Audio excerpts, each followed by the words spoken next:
Ich bin Martin, ich bin 31 Jahre alt, ich wohne seit 10 Jahren im wunderschönen Leipzig und seit ungefähr 3 Jahren weiß ich, dass ich einen Gehirntumor mit mir herumtrage. Ich glaube, es ist das erste Mal, wo du dir vielleicht jetzt wirklich intensiver Gedanken gemacht hast, was denn nur Leben bedeutet. Bei jeder OP kann was schiefgehen und die Stelle ist halt kacke, das wissen wir alle. Ich denke oft dran, dass du nach einer Operation vielleicht das Leben nicht mehr so genießen kannst, wie du es jetzt genießt.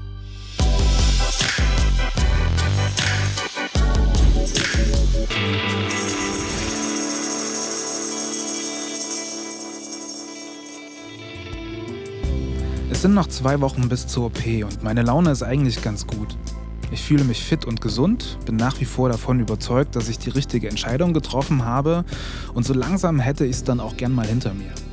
Aber bis es soweit ist, gibt es noch viel zu tun und die Zeit vergeht gerade wie im Flug. Freunde treffen, Familie noch mal sehen, Projekte abschließen, schnell noch Gesangsaufnahmen für die Band machen und. Meine To-Do-Liste wird gefühlt immer länger. Und eine Sache gibt es dann noch, die ich schon ewig vor mir herschiebe. Ich habe eine Patientenvollmacht ausgefüllt, Kontovollmachten, einen Organspendeausweis. Ich habe eine Excel-Tabelle gemacht mit meinen sämtlichen Abos und Verträgen und Versicherungen. Den Anästhesie-Fragebogen habe ich ausgefüllt und dann gab es hier noch so einen Fragebogen zur OP an sich. Will man nicht so richtig lesen, weil da relativ viele Nebenwirkungen drinstehen. Es fühlt sich alles so ein bisschen merkwürdig an, weil ich gehe ja schon davon aus, dass das alles gut geht und wenn man jetzt so diese Patientenvollmacht ausfüllt, da stehen dann halt auch so Dinge drin wie, was ist zu tun im Falle, man ist nur noch an Geräte angeschlossen und sowas. Und das sind eigentlich Sachen, über die ich jetzt ungern nachdenken will. Aber wann will man das schon? Ne? Also ich glaube, jetzt ist dann trotzdem der beste Zeitpunkt, um genau das zu tun und das einfach mal festzulegen. Spaß gemacht hat es trotzdem nicht. Es wird einem da relativ schnell klar, dass die Sache doch ziemlich ernst ist und unter Umständen krasse lebensverändernde Einschnitte mit sich bringen kann. Und um ehrlich zu sein, weiß ich nicht so richtig, was passieren soll, wenn ich an Maschinen hänge. Keine Ahnung. Ich habe da jetzt hingeschrieben, was ich rational als richtig empfinde, aber ob das dann in der Situation immer noch so wäre, kann ich nicht sagen. Ich hoffe einfach, dass es nicht dazu kommt und schiebe das so ein bisschen zur Seite. Ich lenke mich ab, heute mit Fußball. Chemie Leipzig gegen den BFC Dynamo. 13. gegen den 5. Regionalliga Nordost. Carsten, Lars und ich, wir sind Chemie-Schönwetter-Heimspiel-Fans, das aber mit großer Leidenschaft. Ja! Oh, Alter! Lars kenne ich seit gut 10 Jahren. Fußball, Kneipenabende, Segeln, Sport und eine gute Zeit haben, das hält uns zusammen. Was ich an Lars besonders schätze, er ist verdammt ehrlich. Ich war echt dagegen, hier mitzumachen. Als du mir geschrieben hast, wenn ich dich fragen würde, ob du Fragen beantworten würdest vor der Kamera. Zuerst hatte ich geschrieben, wenn du mich fragen würdest, würde ich sagen, besprich das mit deiner Therapeutin. Ja. Dann kam Nicole, da ich das erzählt, und die hat mich total rund gemacht. Meinte, er ist ein Künstler, das ist ein Kunstprojekt, du machst da mit. Das ist Nicoles Idee, dass du jetzt hier sitzt, oder? Ich glaube, es ist alles richtig.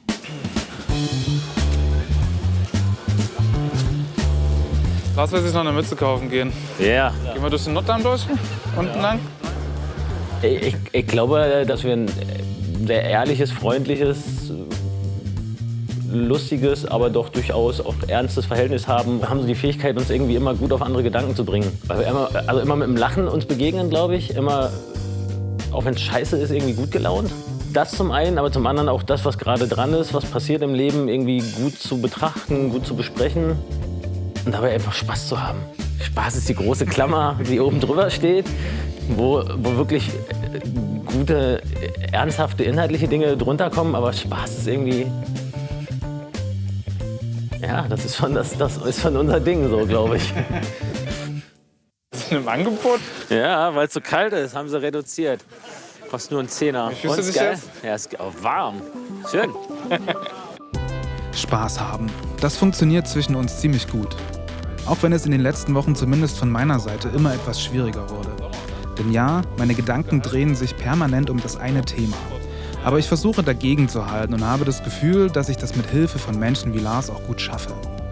Was, glaube ich, passiert ist, dass du, glaube ich, gesetzter geworden bist, ruhiger. Also im Sinne von nicht mehr nicht mehr jeden Abend unterwegs sein oder so, sondern irgendwie muss auch mal Ruhephasen geben.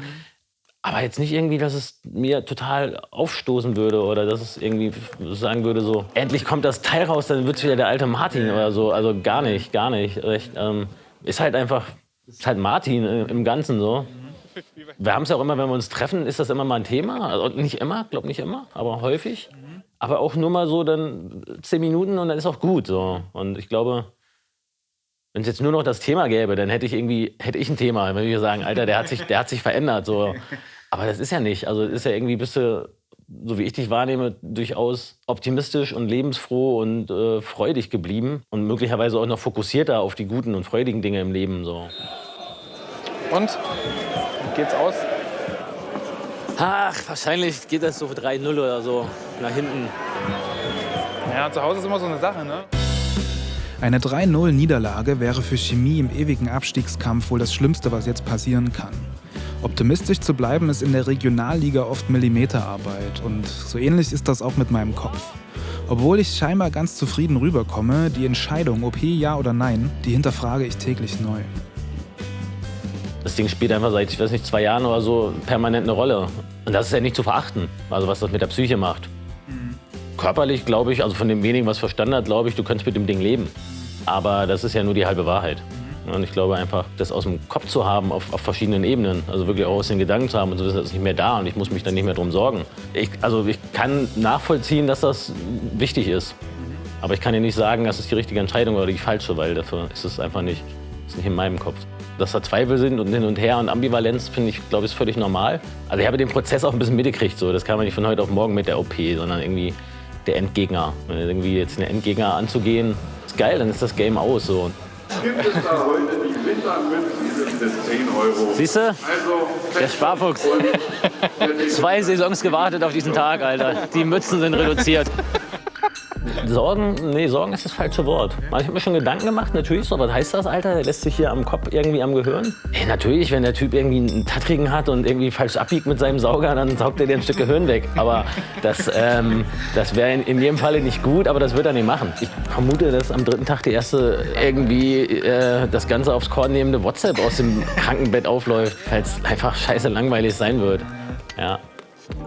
Und wir uns hier wieder über den Weg laufen. Hast du eine Narbe und die tut mal weh und was weiß ich, hast mal Kopfweh? Glaub ich. Eine Rolle wird sein, dass wir im Austausch sind und sprechen und gucken, wie es dir geht und gucken, was du brauchst und was ich tun kann. Irgendwie. Also ich glaube, das wirst du mir sagen oder das werde ich merken und ich bin da. Ja. Lars ist eine riesige Stütze für mich, um meine Aufgabe irgendwie mit Humor und positiven Gedanken zu meistern. Es ist unfassbar schön, dass ich Freunde wie ihn habe. Am Ende geht das letzte Spiel vor meiner OP 0:0 aus. Ein Ergebnis, mit dem man als Chemie-Leipzig-Fan durchaus gut leben kann. Und im Grunde genau das, was ich mir irgendwie auch von meiner Entscheidung erhoffe. Ein Ergebnis, mit dem ich gut leben kann.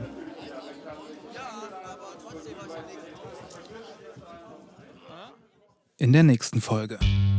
Therapie hat geholfen, weil es nicht nur mir mit der Diagnose, vor allem am Anfang, richtig schlecht ging, sondern auch anderen Leuten in meinem Umfeld. Als wir das erfahren haben, hat mich ja umgehauen. Was mich sorgt, ist natürlich auch mein Part daran, dass ich das schaffe, für dich da zu sein. Um es jetzt mal so hochromantisch auszudrücken, habe ich natürlich Angst, dich zu verlieren.